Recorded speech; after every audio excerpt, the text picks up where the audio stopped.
Welcome to Storytime. I'm Kimberlyn, and I'm home from a working trip to western South Dakota. I know some of you have been kind enough to follow the few postings that I've made this week that are specific to being in South Dakota. And it's such a joy to not only hear from you, but to share these adventures with you. Because they all come back down to my primary purpose of living with intention, living with purpose, but living specifically from a place of intimacy with inspiration. And so I'm coming to you today on my re-entry. I literally arrived home after a shuttle, a plane, a delay, a plane ride, and another shuttle to get me home about 9 o'clock last night. And the first thing that welcomed me was the warm embrace of my partner, of my husband, Peter. And how perfect to begin this week with my newsletter on touch, on the importance and the value of healthy touch. And then to be able to feel that truth in the embrace of returning home, not only to my physical home, but to my emotional home, the safety and the support and love of an embrace with my reunion to Peter, to my family, my husband, and my son, who also remained home. My 2 daughters and another friend went with me on this working trip. So I thought I'd talk just a few minutes today and invite you to share your challenges, as well as maybe some tips and tricks on how you have successfully re-entered life after a prolonged or even a short hiatus or interruption. And isn't that kind of the question of the day in terms of COVID-19 and social distancing? I hate that analogy or that phrasing, this physical distancing that we've maintained in honor of community care and support to diminish the chances of exposure and the risk of spreading. But we're all having a little taste of re-entry, I think, right now.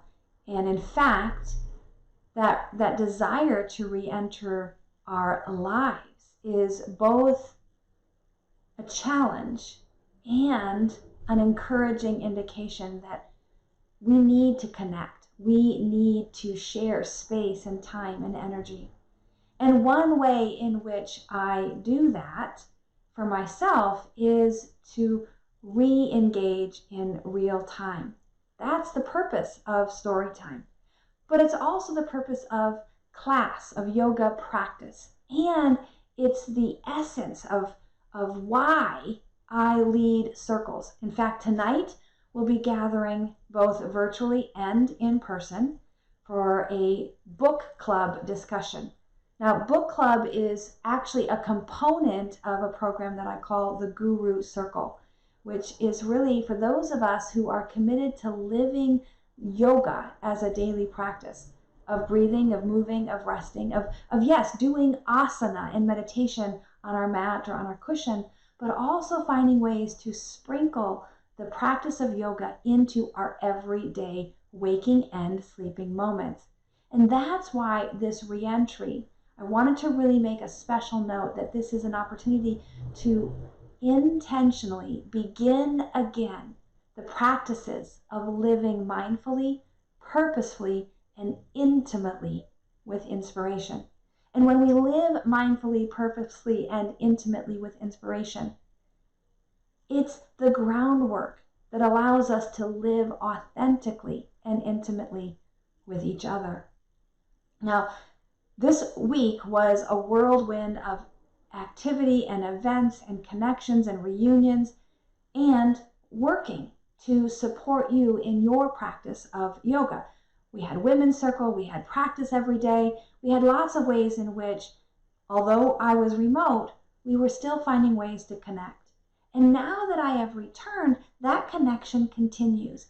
And yet, to not recognize the burden of that travel would be a disservice both to you and to myself, to the practice of intentional self-care. So first and foremost, one of the things that I did was to give myself extra time for transitioning, both upon my arrival home last night and upon my arrival here in the studio. Being away for a while meant I needed to check in with where things were at and reactivate some of the muscle memory in terms of how do we do this? So having a little extra compassion for myself was a conscious choice, even so much that it showed up in my morning journaling of my gratitudes, that I am grateful for the extra space to begin again, the extra practice I have of compassion, self-compassion, and compassion for the experience I had with a number of people along my journey, right? The TSA agent who failed to believe me, like insisted that I must have something in my pockets because as I walked through the gate, right, I had to stand in that whirly thing that spins around. They pulled me aside and needed to pat me down, but literally the only thing that I had in my pockets was a ginger candy and my photo ID so that I could prove I was who what said I am. And yet I had to repeatedly 3 times affirm that there's nothing in my pockets. There is nothing in my pockets. No, I don't have on a watch. You know? So I try to be positive. I try to be cooperative and patient in these events. And yet sometimes it feels like they're looking to catch you trying to get away with doing something wrong. And that requires even more compassion and even more patience, even more discipline to the ahimsa and the satya that yoga invites us to prioritize and to practice. So all of that said, you know, being sardined like a little canned fish into the airplane itself, I swear every time I fly, the airplane gets smaller. But I'm sure I'm not the only one that was trying to get check-in family visits and travel done prior to the Memorial Day weekend coming up. Because our flight, every one of them was completely full. The 4 of us traveling together sprinkled throughout the airplane, most of us stuck in middle seats, which of course when you've got a 7-hour flight with the change of flights in between there's at some point you're going to need to use the bathroom, right? And so you weigh your self-care with the hurdle of climbing over obstacles to get to the bathroom, to navigate into the teeny tiny little space they call a bathroom on the airplane, just to have the relief of your bladder and perhaps a little elbow room. But if you haven't traveled in this time period, there's the additional challenge of 24 hours a day wearing a mask, because everywhere is a new space, particularly when you're in the airport or in the transitioning spaces of a shuttle or rides. So anyway, needless to say, I'm alone here in the studio this morning because we had virtual practice for Breathe, Move, Rest.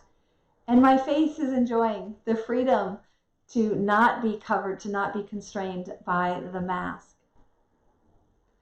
So, what else can I help remember for myself and maybe share with you is that one of the tips that I learned years and years and years ago that was especially important for me in re-entering my regular life was to remember that life goes on, meaning that while I'm away having an experience, having an adventure, having a training opportunity or a family reconnection, life at home goes on, even without me. What? As a child, that literally blew my mind to think about how my family could function when I was at a sleepover. That's a story for another time. But my point is that one of the strategies that I have found really helpful after time away that not only nurtures my self-care for connection, but also helps to facilitate that re-entry into the relationships that have had a little bit of a space. And that secret is actually, before sharing my adventures or my story of what I did while I was away, or what I learned, or what I'm bringing home, is to ask my family, how was your time? What happened around here? What was a highlight that you enjoyed? And what did I hear? The hummingbirds have returned. And although I talked to my husband and my son while I was away, having that face-to-face connection time to begin our re-entry with a hug, and then me to initiate, tell me about your week, even if it is normal, I want to be a part of that, even though I was absent during this past few days. So if that works for you, give it a try. It can happen if you're away for the day, just in your normal work schedule, and you come home. It can happen in the terms of whether it's pets that you're returning home to, or a partner, or even to yourself. Giving ourselves that permission to recognize that who we are in the world may still be a bit different than who we are when we arrive home. And it might sound a little kooky to have a conversation with yourself if you happen to live alone. But it helps us to create that transition, that I am no longer in the role of traveler or employee, or whatever it is that you were doing. As you return home, peel off the layers of protection, the layers of authority that perhaps you had to put on to do your role, and come back to see yourself, to be your authentic self, often and frequently, and especially when you're in the safety of your space, the studio or home, or even just in your mental frame of, this is my body, and I can be here to begin again with intention and compassion. So that's all for story time today. I'd love to hear from you. What are the tips that you use for successful re-entry and transition back to life after a break, after an interruption? What are you doing to help re-engage in life after being distant during these COVID times? What are you looking forward to? And what's been maybe perhaps harder than you expected? Next month, we're going to talk about the practice of play, an intentional practice, and yet a little bit loosey-goosey in terms of how we implement it. So I hope to see you again here live in the Facebook group, or visit me at lifesworkyoga.com on the blog section under Storytime for videos just like this, designed to help us live in connection with authenticity and transparency. Be well, take care of you, take care of each other, and thanks for being a part of my circle of support and transparency. Be well. Namaste.